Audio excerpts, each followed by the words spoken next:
நீதிமன்றம் போட்ட உத்தரவை கிடப்பில் போடுவதா? மு.க. ஸ்டாலினுக்கு சுப்ரீம் கோர்ட் செக்மேட். ஒரு வாரம் கெடு விதித்த நீதிபதி. கோட்டைக்கு வந்த அதிரடி நோட்டீஸ். இதற்கு மேல் திமுகவால் தப்பிக்க முடியாது. வணக்கம் நண்பர்களே.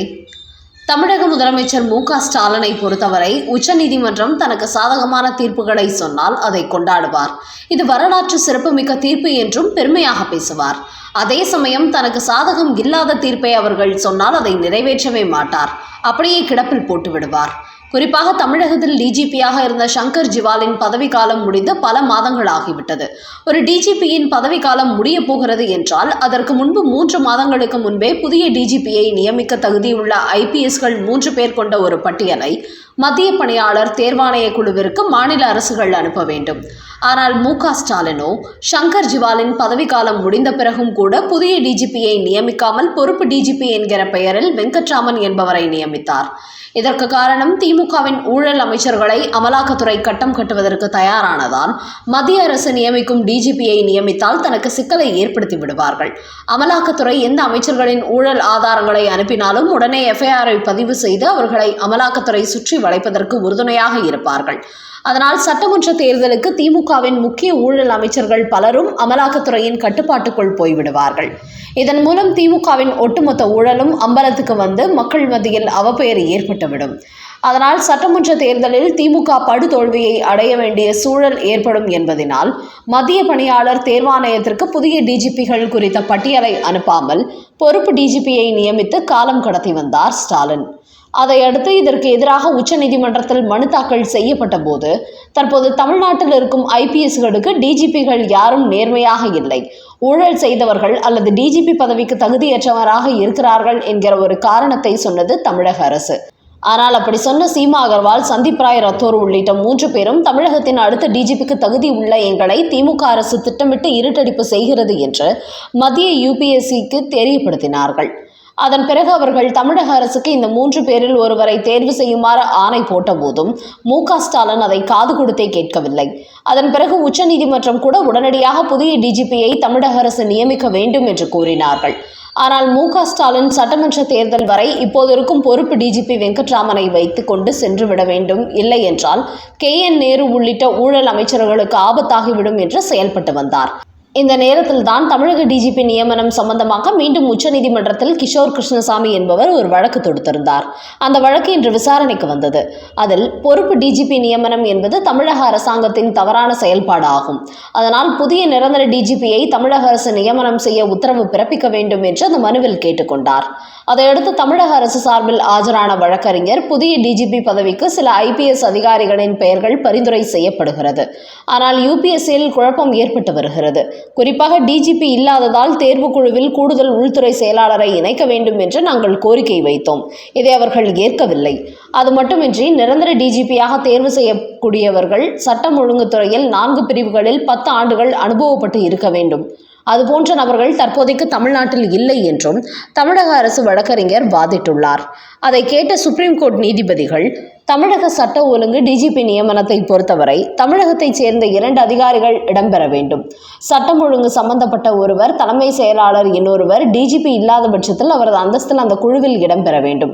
அதோடு புதிய டிஜிபியாக தேர்வு செய்யப்படும் நபர் சட்டம் ஒழுங்கு மற்றும் உள்துறையில் 10 ஆண்டுகள் அனுபவம் பெற்றிருக்க வேண்டும் என்கிற விதிமுறை தமிழகத்திற்கு தளர்த்தப்படுகிறது என்று கூறியுள்ள உச்சநீதிமன்ற நீதிபதி, தமிழ்நாட்டில் சட்டம் ஒழுங்கு பதவிக்காக டிஜிபி பெயர்களை ஒரே வாரத்துக்குள் தமிழக அரசு பரிந்துரை செய்தாக வேண்டும். அதன் பிறகு அந்த பட்டியலில் உள்ளவர்களின் பெயர்களை பரிசோதனை செய்து 2 வாரங்களுக்குள் யுபிஎஸ்சி தேர்வு செய்த புதிய டிஜிபி பெயரை தமிழக அரசுக்கு அனுப்பி வைப்பார்கள். அப்போது பொறுப்பு டிஜிபியை நீக்கிவிட்டு நிரந்தர டிஜிபியை நியமிக்க வேண்டும் என்று உத்தரவு போட்டுள்ளார்கள். மு.க. ஸ்டாலினை பொறுத்தவரை சட்டமன்ற தேர்தல் வரை பொறுப்பு டிஜிபியை வைத்தே காலம் தள்ளிவிட வேண்டும் என்று திட்டமிட்டு வந்த நிலையில் தற்போது உச்சநீதிமன்றம் ஒரே வாரத்தில் புதிய டிஜிபி பட்டியலை அனுப்ப வேண்டும் என்று அதிரடி உத்தரவு போட்டு திமுகவுக்கு கடுமையான அதிர்ச்சி கொடுத்துள்ளார்கள். இதன் காரணமாக சட்டமன்ற தேர்தலுக்குள் பல திமுக அமைச்சர்கள் தட்டி தூக்கப்படுவார்கள் என்பது தெரியவந்துள்ளது. அடுத்த செய்தி. காங்கிரஸ் விஷயத்தில் அவசரப்பட்டு வார்த்தை விட்டு விடாதீர்கள். திமுகவினருக்கு மு.க. ஸ்டாலின் போட்ட வாய்ப்பூட்டு. தற்போது திமுகவானது கூட்டணியை ஒன்றிணைக்க முடியாமல் தடுமாறி கொண்டு வருகிறது. அந்த தடுமாற்றத்தை காங்கிரஸ் கட்சி தான் ஏற்படுத்தியிருக்கிறது. கூட்டணியில் இருந்து கொண்டே மு.க. ஸ்டாலினை அக்கட்சியினர் கடுமையாக விமர்சனம் செய்ய தொடங்கிவிட்டார்கள். என்றாலும் மற்ற கட்சிகளைப் போன்று கூட்டணி தேவையில்லை என்றால் வெளியில் போய்விடுங்கள் என்று காங்கிரஸ் கட்சியால் சொல்ல முடியவில்லை. அதோடு ஆரம்பத்தில் இந்தியா கூட்டணியில் இருக்கிறோம், இப்படி ஆட்சி அதிகாரத்தில் பங்கு கேட்டால் கூட்டணி முறிந்துவிடும் என்று ராகுல் காந்திக்கு மறைமுகமாக மிரட்டல் விட்டார் மு.க. ஸ்டாலின். அது எதுவும் எடுபடவில்லை. அதனால் இப்போது திமுகவினர் கூட்டணி விவகாரத்தில் காங்கிரஸை ஓவராக விமர்சித்தால், ஒருவேளை அவர்கள் வெளியேறிவிட்டால் அது திமுகவை பெரிய அளவில் பாதிக்கும் என்பதை மு.க. ஸ்டாலின் தெரிந்து கொண்டார். இதையடுத்து திமுகவின் அமைச்சர்களுக்கு ஒரு அவசர செய்தி அனுப்பியுள்ளார். அதில் தமிழ்நாடு முழுக்க திமுக சார்பில் எடுக்கப்பட்ட ஒரு சர்வே பட்டியல் கையில் வைத்துக்கொண்டு பேசியுள்ளார். தற்போதைய தமிழ்நாட்டின் நிலவரம் மீண்டும் திமுக கூட்டணி வெற்றி பெறுமா என்பது பெருத்த சந்தேகமாக உள்ளது. அந்த அளவுக்கு திமுகவில் ஓட்டுகளை இந்த முறை பிரிக்கிறார்கள். குறிப்பாக காங்கிரஸ் கட்சியிடம் மோடிக்கு எதிரான இஸ்லாமிய கிறிஸ்தவர்களின் ஓட்டுகள் கணிசமான அளவு உள்ளது. அதனால் யாரை வெளியில் விட்டாலும் காங்கிரஸ் கட்சியை மட்டும் விடக்கூடாது. இதுவரை சிறுபான்மையினர் ஓட்டுகளை வைத்துதான் நாம் வெற்றி பெற்று வருகிறோம். அந்த ஓட்டுகளை இழந்தால் அது நம்முடைய வெற்றியை கண்டிப்பாக பாதிக்கும். அதனால் காங்கிரஸ் கட்சி குறித்து யாரும் விமர்சனம் செய்ய வேண்டாம். எதுவாக இருந்தாலும் நானே பேசி தீர்த்து கொள்கிறேன் என்று திமுக புள்ளிகளுக்கு ஒரு அவசர செய்தி அனுப்பியிருக்கிறார் மு.க. ஸ்டாலின். அது மட்டுமின்றி டெல்லியில் ராகுல் காந்தியை சந்தித்து காங்கிரஸ் கட்சியினர் கேட்டு வரும் ஆட்சி அதிகாரத்தில் பங்கு என்கிற விஷயத்தை கனிமொழி பேசி தீர்த்து விடுவார். அதனால் மீடியாக்களை சந்திக்கும் திமுக அமைச்சர்கள் காங்கிரஸ் குறித்த கேள்விக்கு எந்த பதிலும் கொடுக்க வேண்டாம். நான் கொடுத்தாலே உடனே காங்கிரஸ் நிர்வாகிகள் பதில் கொடுக்கிறார்கள். அதனால் ஆளாளுக்கு கருத்து சொல்லி இதை விஷயத்தை பூதகரமாக்க வேண்டாம் என்று கூறியுள்ளார் மு.க. ஸ்டாலின். அந்த வகையில் திமுக எடுத்த சர்வே மூலம் தமிழ்நாட்டில் கிறிஸ்தவ முஸ்லிம்கள் அதிகமானோர் காங்கிரஸ் பக்கம் இருக்கிறார்கள் என்பதை மு.க. ஸ்டாலின் புரிந்து கொண்டார். அதனால்தான் திமுகவை அவர்கள் விமர்சனம் செய்த போதும் ஆட்சி அதிகாரத்தில் பங்கு தர முடியாது, வேண்டுமானால் கூட்டணியை விட்டு வெளியேறிவிடுங்கள் என்று மு.க. ஸ்டாலினால் சொல்ல முடியவில்லையாம்.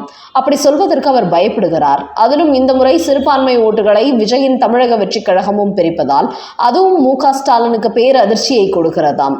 மேலும் என்டிஏ கூட்டணி கிட்டத்தட்ட இறுதி செய்யப்பட்டுள்ள நிலையில் திமுகவோ கூட்டணியை உறுதிப்படுத்த முடியாமல் தடுமாறி கொண்டு வருகிறது. அதனால் திமுக கூட்டணி அப்படியே தொடருமா இல்லை உடைந்து சிதறிவிடுமா என்கிற பரபரப்பான சூழல் நிலவிக் கொண்டிருக்கிறது.